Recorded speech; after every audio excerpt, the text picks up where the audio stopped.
যাদের নিজেদের নেতা কর্মীদের হাতে নিজেদের নেতা কর্মীরাই নিরাপদ নয়, তারা 18 কোটি মানুষের নিরাপত্তা দিতে পারবে না।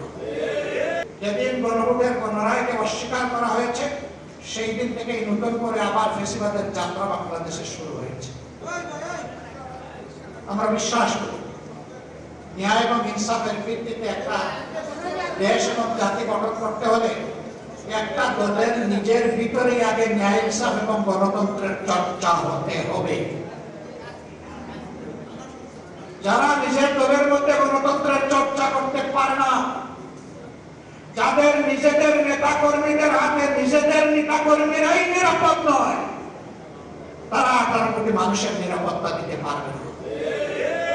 তারা জনগণকে গণতন্ত্র উপহার দিতে পারবে না, তারা ন্যায় এবং ইনসাফ জাতিকে উপহার দিতে পারবে না। জনগণ ঠিকই বুঝেছে, 24-এ জনগণ ঠিকই রায় দিয়েছে।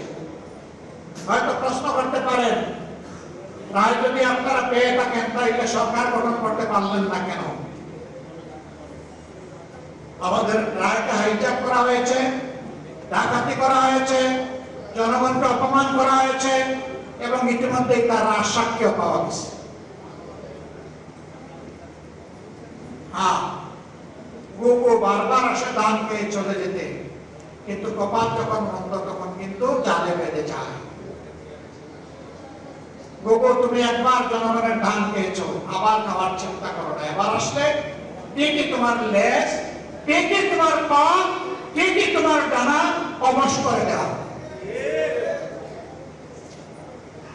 বলবেন যে আপনাদেরকে জনগণ ভোট দিয়েছে, তার প্রমাণ কি? 70% জনগণ হার পক্ষে ভোট দিয়েছে, এটাই তার প্রমাণ। আমরা হার পক্ষে ছিলাম, আমরা হার পক্ষে আছি।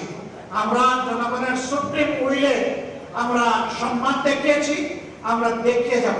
এই সংসদ মানুক আর না মানুক, গণভোটের রায় আমরা বাস্তবায়ন করব, আদায় করে ছাড়ব। অতীতের রেকর্ড এই বাংলাদেশে আছে। কেয়ারটেকার সহজে আসে নাই। ওই রকমই আমাদের একটা বিল ফেলে দেওয়া হয়েছিল।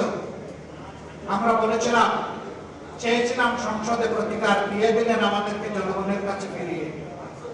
আমরা জনগণকে নিয়েই দাবি আদায় করবো এবং দাবি আদায় করেছি। এবারও আমরা চেয়েছিলাম সংসদের ভিতরে ইতিবাচক গঠনমূলক বিতর্কের মধ্য দিয়ে তার অবসান হোক, জনগণের আকাঙ্ক্ষার প্রতিফলন হোক। হ্যাঁ, এই সংসদ আমাদের আকাঙ্ক্ষাকে উপলব্ধি করতে, সম্মান করতে ব্যর্থ হয়েছে।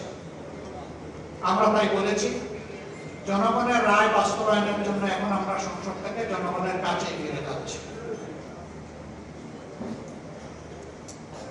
আমি আর কথা বাড়াচ্ছি না, আমি দুঃখ প্রকাশ করছি।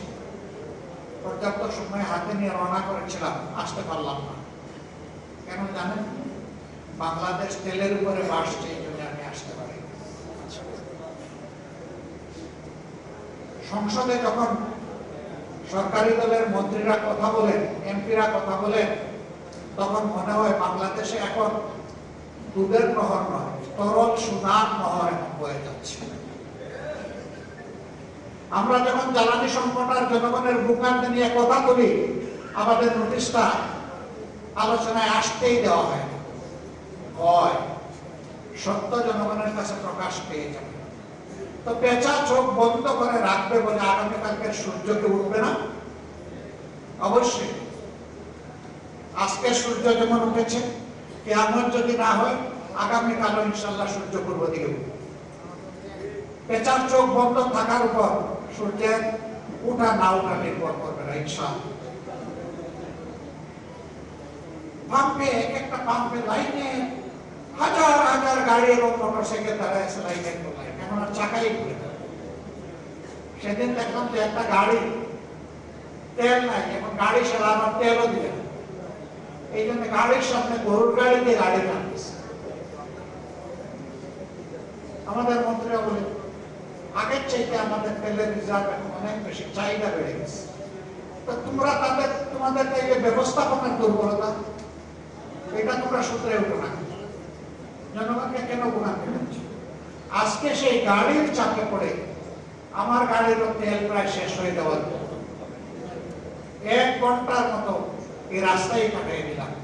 একদিকে তেল পাই না, আর একদিকে তেল যা আছে ওই তেল না পাওয়া ভাইদের কষ্টের কারণে এই তেল শেষ। সময়ের সাথে সাথে দেখা দেয় নিত্য নতুন প্রয়োজন। রেডি থাকতে হয় প্রতি মুহূর্ত। তাই এলো ইনোভার, যেন আপনি লাইফে থাকেন রেডি প্রতিদিন। Innova, designed for now.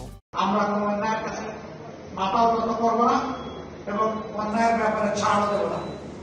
আমাদের পলিসি স্পষ্ট, ন্যায় খাতে সহযোগিতা সমর্থন, অন্যায়ের বিরুদ্ধে প্রতিবাদ এবং প্রতিরোধ। সেই দেয়াল আমরা তুলে রাখবো ইনশাআল্লাহ। আল্লাহ বাংলাদেশকে নব্য ফেসিবাদের হাত থেকে মুক্ত করার ব্যবস্থা করে দিন। এই লড়াইয়ে সবাইকে আপামর জনতাকে আমি শরীক হওয়ার জন্য আহ্বান জানাচ্ছি, কারণ লড়াইটা জনগণের জন্য, আমাদের জন্য। ইনশাআল্লাহ ন্যায় এবং সত্যের এই লড়াই আমাদের বিজয় হবে, জনগণের বিজয় হবে, ফেসিবাদীরা হেরে যাবে ইনশাআল্লাহ। আমি বলেছি, যেদিন গণভোটের গণরায়কে অস্বীকার করা হয়েছে সেই দিন থেকেই নতুন করে আবার ফেসিবাদের যাত্রা বাংলাদেশে শুরু হয়েছে। আমরা এই যাত্রা কদম কদম যাত্রা আমরা থামিয়ে দেব ইনশাআল্লাহ, আমরা আগাতে দেব না।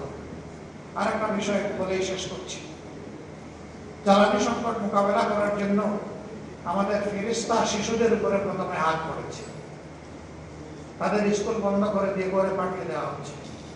করোনার সময় দারুণ ব্যাহত হয়েছে, অনেক শিশু সন্তান ড্রপ আউট হয়ে গেছে, লেখাপড়া শুধু ছাড়ে নাই, সে বিপদে চলে গেছে, কিশোর গ্যাংয়ের অংশ হয়ে গেছে। এখন আবার যদি একই পথে এই সরকার হাঁটে, তাহলে এই জাতিকে অন্ধত্ব এবং মূর্খতার চাদরে ডেকে দেওয়ার সিদ্ধান্ত নেবে এই সরকার। আমরা এটা রুখে দেব, এইটাও আমরা মানব না। আমাদের সন্তানদের মেধা হত্যা করার সুযোগ আমরা কাউকে দেব না। আমাদের বার্তা স্পষ্ট,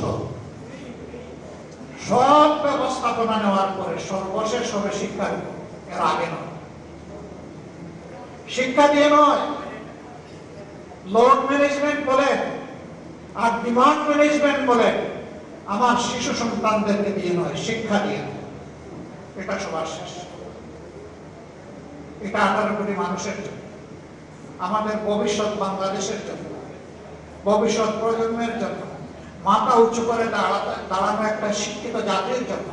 আমরা এখানে কোনো কম্প্রোমাইজ করব না।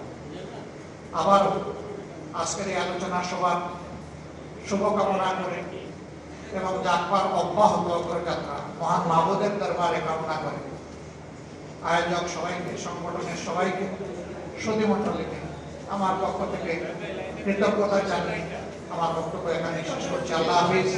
বাংলাদেশ জিন্দাবাদ, বাংলাদেশ জাতীয় গণতান্ত্রিক পার্টি জিন্দাবাদ। আসসালামু আলাইকুম।